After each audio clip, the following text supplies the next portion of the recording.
Hello doctor Chaitanya. Hello doctor Navyata. ఇవాళ ఓపీకి ఒక పేషెంట్ వచ్చింది. She was asking me whether తను ఏఐ ద్వారా థెరపీ తీసుకోవచ్చా అని.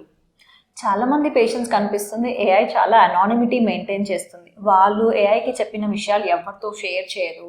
చాలా అఫోర్డబుల్, అంటే ఎక్కువ ఖర్చు పెట్టకుండా హెల్ప్ లభిస్తుంది, చాలా ఈజీగా అవైలబుల్గా ఉంటుందని చాలామంది అనుకుంటారు. ట్రూ, ఏఐ అనానిమిటీని మెయింటైన్ చేస్తుంది, అఫోర్డబుల్గా ఉంటుంది, యాక్సెసిబుల్గా ఉంటుంది.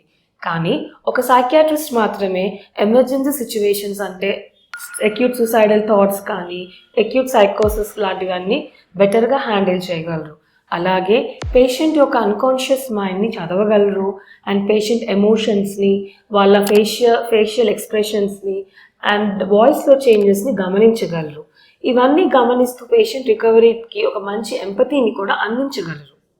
కరెక్టే, కానీ ఏఐ ఒక ఎమోషనల్ కంటైన్మెంట్, ఒక సెన్స్ ఆఫ్ వార్మ్త్, నిశ్శబ్దంలో ఉండే అర్థాన్ని కూడా అది గ్రహించలేదు. బట్ ఫైనల్గా నేను ఒకటే చెప్తాను, AI cannot replace the healing value of a real human therapeutic relationship. True, ChatGPT లాంటి ఏఐ చాట్ బూట్స్ మనకి ఇనీషియల్గా ఇన్ఫర్మేషన్ ఇచ్చినా it is better to consult a psychiatrist.